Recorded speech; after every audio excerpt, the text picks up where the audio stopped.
नाज़रीन, शिकारपुर मां के अहम ख़बर ॾींदा हलूं त सोशल मीडिया एक्टिविस्ट जी हिकु अहम गॾिजाणी सिटी टॉप रेस्टोरेंट शिकारपुर ते थी गुज़री।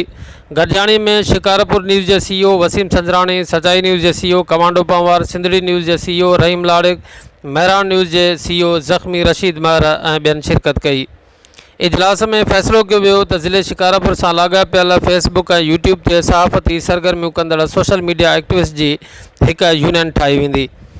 उन सिलसिले में तनज़ीम जो बुनियाद रखण लाइ पहिरियों जनरल इजलास 6 जून ख़मीस ॾींहुं सुबुह जो 10 बजे डिवीज़नल स्काउट हेडक्वार्टर हॉल बुडल फ़कीर लाइब्रेरी रुस्तम मोड़ शिकारपुर में रखियो वियो आहे। ज़िले शिकारपुर जे उन्हनि समूरनि दोस्तनि खे जेकी फेसबुक ऐं यूट्यूब ज़रिए पंहिंजूं सहाफ़ती सरगर्मियूं कनि था, उन्हनि खे इजलास में शिरकत जी दावत ॾिजे थी। हिन इजलास में यूनियन जो नालो ऐं बॉडी पिणु जोड़ी वेंदी।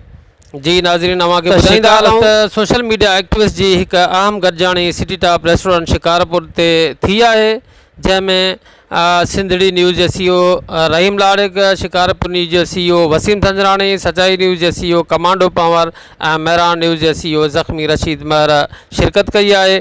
इजलास में फ़ैसिलो कयो आहे त ज़िले शिकारपुर सां लाॻापियल फेसबुक ऐं यूट्यूब ते सहाफ़ती सरगर्मियूं कंदड़ सोशल मीडिया एक्टिविस्ट ते मबनी हिकु यूनियन ठाही वेंदी, जंहिंजो बुनियादी ऐं पहिरियों इजलास 6 जून ख़मीस ॾींहुं सुबुह जो 10 बजे डिवीज़नल स्काउट हेडक्वार्टर बुडल फ़कीर लाइब्रेरी ते रखियो वियो आहे।